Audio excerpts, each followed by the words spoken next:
Olá, saudação a todos e todas. Meu nome é Larissa Baia Balbuena, sou mestranda do PPG Artes UFC. O título do meu artigo é As Fogueiras Inquisitoriais da Atualidade, reflexões a partir do processo de montagem. Esse artigo ele tem o objetivo de debater o processo de criação de ensaios visuais com produção de conhecimento não verbal a partir da imagem da bruxa. Fazendo um paralelo entre situações de violência ocorridas no presente com as fogueiras inquisitoriais na Idade Moderna. Nesse artigo, eu relaciono as imagens da figura da mulher bruxa nas artes e de imagens geradas a partir da vinda de Judith Butler ao Brasil em 2017, que gerou uma série de acontecimentos sob a hashtag Fora Butler. E para isso utilizamos a montagem de pranchas imagéticas, né, como método investigativo criado por Abi Warburg em 2015, como uma forma de pesquisar e fazer história, teoria e crítica da arte. Bom, para começar é importante dizer como foi feita a construção dessa iconologia e iconografia da bruxa, né? A partir da teorização da existência dos demônios, foi feita a teorização da bruxaria no século XV, por demonologistas, teólogos, clérigos, né? Eles criaram esses tratados que muitas vezes eram ilustrados, e daí, a partir daí, começou a se construir, né, essa iconografia, né? Que também foi pautada, né, a partir da disseminação de panfletos sensacionalistas, né? Esses panfletos eram muito comuns na época como um meio de comunicação, um meio de noticiar. E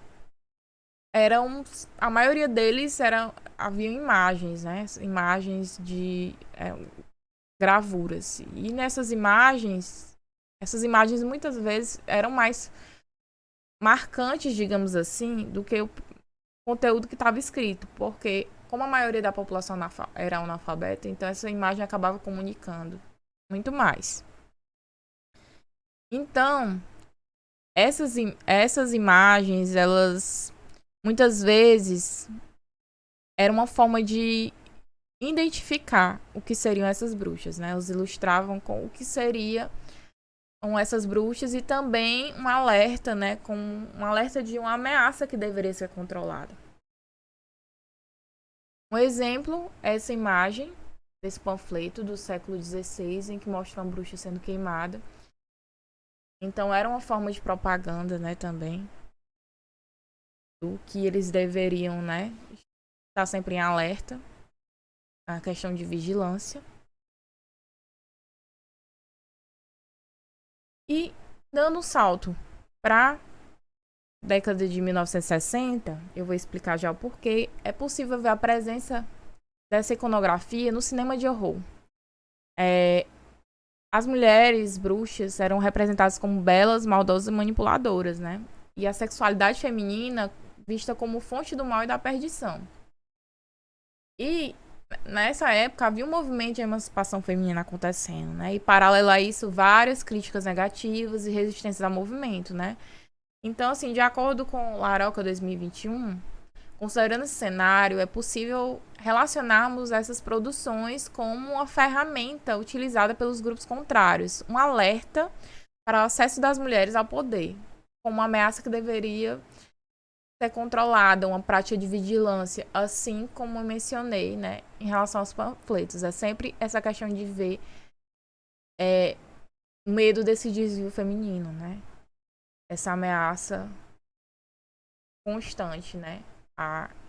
Então, assim, essas produções geralmente mostram o que seria, digamos assim, o que seria o comportamento de uma bruxa, né? O que seria o comportamento que seria condenável de uma mulher. Já na década de 90, há uma mudança dessa representação dessa bruxa. Ela adquire um novo patamar. Há uma mudança desse cenário, desse cinema, para além do maligno. Grupos esotéricos, né, começam a mencionar magia de uma forma mais positiva, né? Também há a relação com uma figura de resistência. A bruxa como uma figura de resistência, né? Algo que já ocorria na década de 70 com o movimento feminista. No entanto, no cinema torna-se mais claro a bruxa vista dessa outra forma na década de 90. Aqui um exemplo de uma frase muito comum disseminada na internet: somos as antas das bruxas que vocês não conseguiram queimar. E demonstra justamente essa questão da bruxa como uma figura de resistência. Bom, vou falar um pouco sobre como foi feita a minha pesquisa, né? Minha pesquisa é a partir da metodosofia proposta por Corazza 2020. E eu possuo um arquivo coleção com imagens de bruxa. E a partir dessas imagens, né, eu faço a curadoria, né, para montagem das pranchas imagéticas, né? E a partir dessa montagem, nessa montagem que eu fiz para esse artigo, né, eu faço uma relação entre as fogueiras inquisitoriais, né, da Idade Moderna, e as imagens, né, do ocorrido da vinda da Judith Butler, né, ao Brasil. Essa seria a prancha número 1, que eu fiz com essas imagens. E eu acho importante dizer que a Judith Butler fez essa visita, pois ela era palestrante no Seminário Internacional Ciências da Democracia e ela é reconhecida principalmente no campo de estudos de gênero e da teoria queer. Então havia no protesto manifestantes contra e a favor da sua palestra, né? E os conservadores e extremistas gritavam: queimem a bruxa, né? Carregando crucifixos, cartazes, bandeiras do Brasil e bíblias, né? Além da hashtag Fora Butler, que circulava nas redes sociais com diversas imagens, né? E nessas imagens da internet e nos cartazes dos protestos, eles acusavam ela de propagar questões de ideologia de gênero, né? Aqui a gente pode ver a presença, né, do chapéu pontudo, muito presente na iconografia da bruxa. Também esses chifres presentes também na iconografia, né, do diabo. Então, a gente pode ver a presença dessa questão mais ligada ao demoníaco, né, aqui. Menos bruxa, hashtag Show Butler. Então, além do que eles gritavam, queimem a bruxa, né? E dos símbolos, né, relacionados ao cristianismo, como crucifixos e bíblias, né? O que chamou muita atenção foi essa situação aqui da prancha 2, em que eles queimam, né, um efígie com as proporções de um humano adulto, que caracterizava, né, justamente com o chapéu pontudo, a foto da Butler e um sutiã. E eles atearam fogo, né? Muito semelhante com o que ocorre na Malhação do Judas, né? Que ocorre nos rituais da Semana Santa Católica, em vários lugares no Brasil, inclusive aqui em Fortaleza.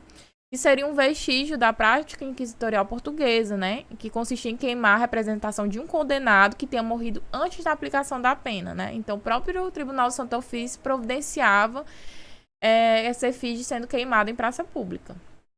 E aqui eu relaciono com essas imagens, gravuras aqui do século XVII, que a Joana d'Arc, né, é queimada, condenada por heresia pela igreja.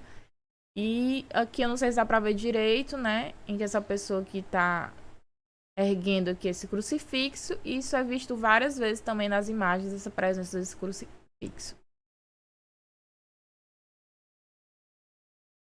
Portanto, eu acredito que é muito importante compararmos, né, situações como essas, apesar de serem bem distintas, né, do que aconteceu na caça às bruxas na Idade Moderna. Ela permanece de outras formas, né? Elas evidenciam configurações mais sutis de violência, né, que ocorrem diariamente, né? Então, é muito importante o estudo, né, desse fenômeno de caça às bruxas, né, que ocorreu no período moderno. Estudo muito, por exemplo, que a Federici, né, 2017, faz, que nos ajuda a compreender como a violência contra a mulher se articula no presente e como esse imaginário social se relaciona com essa memória do mito da bruxa. A gente também pode tentar entender como esse sistema, né, tem atuado de maneira violenta, sexista, né, e que isso se vai reverberar, né, nas produções artísticas e na mídia também. E também a gente pode relacionar, né, traçar um paralelo com o que acontecia na disseminação dos panfletos, né, nas notícias sensacionalistas, com a hashtag Fora Butler, né? Já que na época dos panfletos eram um intuito de disseminar propaganda multimídia, né, que gerava psicose em massa, e que isso pode muitas vezes ocorrer também nessa nessa questão das redes sociais, né, dessas fake news, etc.